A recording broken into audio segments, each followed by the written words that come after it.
દાખલા નંબર 4, જેની રકમ છે કે નીચેના દરેકમાંથી શક્ય હોય ત્યાં મોટી સંખ્યા શોધી કાઢો.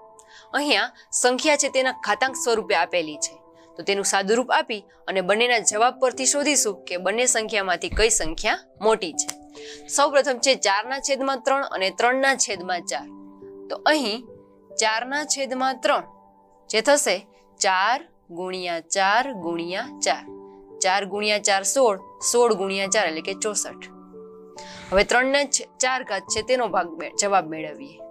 3 ઉપર 4 ઘાત એટલે કે 3 × 3 × 3 × 3, 3 છે ટોટલ 4 વાર.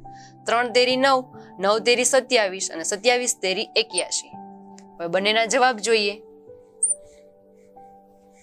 સોરી, ચોકે 16 × 64, અહીંયા જવાબ છે તે 64 આવશે, 4 નો ઘન.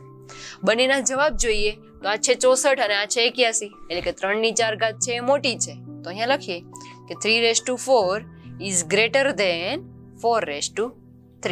3/4 ઘાત છે એ 4/3 ઘાત કરતા મોટી થાય.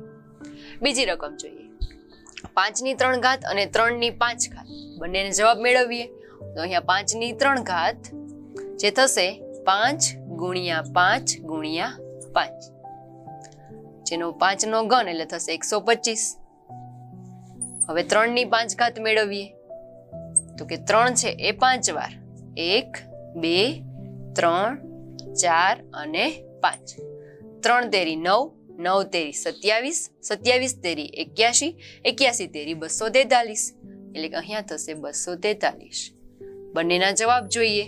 5/3 ઘાતનો જવાબ 3/5 ઘાતના જવાબ કરતા નાનો છે, એટલે કે મોટી સંખ્યા થશે 3/5 ઘાત. 3/5 ઘાત ઇઝ ગ્રેટર ધેન 5/3 ઘાત. આ થશે આપણો જવાબ.